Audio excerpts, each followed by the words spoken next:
Welcome to our channel. Today we how to connect Zapier to Webflow for no-code automation. Complete guide step by step clearly. Open your web browser and navigate to the Zapier website. Sign in to your existing Zapier account, or create a new account if you don't have one. Once logged in, look for the Make a Zap button on the top right and click it. In the Trigger section, search for and select Webflow. Choose a trigger event that suits your needs, such as new item or form submission. Click the Continue. Now, connect your Webflow account to Zapier by clicking Sign in to Webflow. A pop-up window will appear, prompting you to enter your Webflow API key. To find your Webflow API key, navigate to your Webflow project dashboard. Click on the Settings tab and then select the Integrations section. Copy the API key provided in the Integrations section. Return to the Zapier pop-up, paste your API key into the designated field, and click Yes, Continue. Select the specific Webflow site you want to connect and click Continue.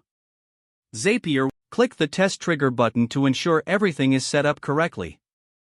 Once confirmed, click Continue to move to the next step. Now, in the Action section, search for the app you want to connect with Webflow, like Gmail or Google Sheets. Select the app and choose the action you want to perform. After that, click Continue. Next, you'll need to connect your chosen app to Zapier. A similar pop-up will prompt you to sign into that app. Provide the required authentication details and click Yes, Continue. Now, customize the action by filling in the necessary fields with the data from the Webflow trigger. Click Continue once you've customized everything to your satisfaction. Zapier will again prompt you to test this action. Click Test and Continue to ensure your setup works as intended. If the test is successful, you'll see a confirmation message. Now, name your Zap in the top left corner for easy identification later. Finally, toggle the switch to On to activate your Zap. Congratulations, you've successfully connected Zapier to Webflow for no-code automation. You can now build more Zaps to expand your automation capabilities. If the page does not load, refresh the browser or try again in a private or incognito window.